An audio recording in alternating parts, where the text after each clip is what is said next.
I've been dancing with the thought of losing it. I'm losing it. So say what you want, say what you can, 'cause I'm whatever that you say I am.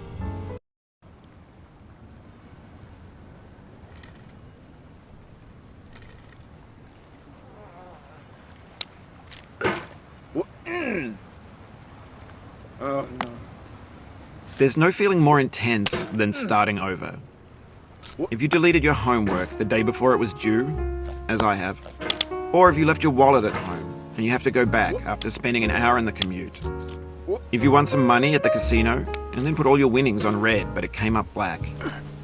If you got your best shirt dry cleaned before a wedding and then immediately dropped food on it. If you won an argument with a friend and then later discovered that they just returned to their original view. Starting over is harder than starting up.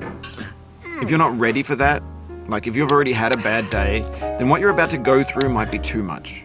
Feel free to go away and come back. I'll be here. Alright, thanks for coming with me on this trip. I'll understand if you have to take a break at any point. Just find a safe place to stop and quit the game. And don't worry, I'll save your progress, always, even your mistakes. This game is a homage to a free game that came out in 2002, titled Sexy Hiking. The author of that game was Jazzuo, a mysterious Czech designer who was known at the time as the father of B games. And B games are rough assemblages of found objects. Designers slap them together very quickly and freely, and they're often too rough and unfriendly to gain much of a following. They're built more for the joy of building them than as polished products. In a certain way, Sexy Hiking is the perfect embodiment of a B game. It's built almost entirely out of found and recycled parts, and it's one of the most unusual and unfriendly games of its time. In it, your task is simply to drag yourself up a mountain with a hammer. And that act of climbing, in the digital world or in real life, has certain essential properties that give the game its flavor. No amount of forward progress is guaranteed. Some cliffs are too sheer or too slippery. And the player is constantly, unremittingly in danger of falling and losing everything. Anyway, when you start Sexy Hiking, you're standing next to this dead tree that blocks the way to the entire rest of the game. It might take you an hour to get over that tree, and a lot of people never got past it. You prod and you poke at it, exploring the limits of your reach and your strength, trying to find a way up and over. And there's a sense of truth in that lack of compromise. Most obstacles in video game worlds are fake. You can be completely confident in your ability to get through them once you have the correct method or the correct equipment or just by spending enough time. In that sense, every pixelated obstacle in Sexy Hiking is real. The obstacles in Sexy Hiking are unyielding, and that makes the game uniquely frustrating. But I'm not sure Jazzuo intended to make a frustrating game.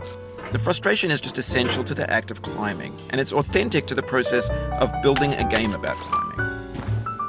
A funny thing happened to me as I was building this mountain. I'd have an idea for a new obstacle, and I'd build it, test it, and it would usually turn out to be unreasonably hard. But I couldn't bring myself to make it easier.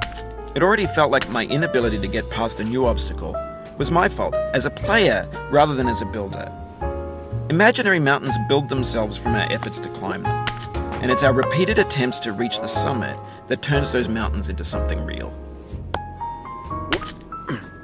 When you're building a video game world, you're building with ideas, and that can be like working with quickset cement. You mold your ideas into a certain shape that can be played with, and in the process of playing with them, they begin to harden and set until they're immutable, like rock. And at that point, you can't change the world. Not without breaking it into pieces and starting fresh with new ideas. For years now, people have been predicting that games would soon be made out of prefabricated objects, bought in a store and assembled into a world. And for the most part, that hasn't happened, because the objects in the stores are trash. I don't mean they look bad or that they're badly made, although a lot of them are. I mean they're trash in the way that food becomes trash as soon as you put it in the sink.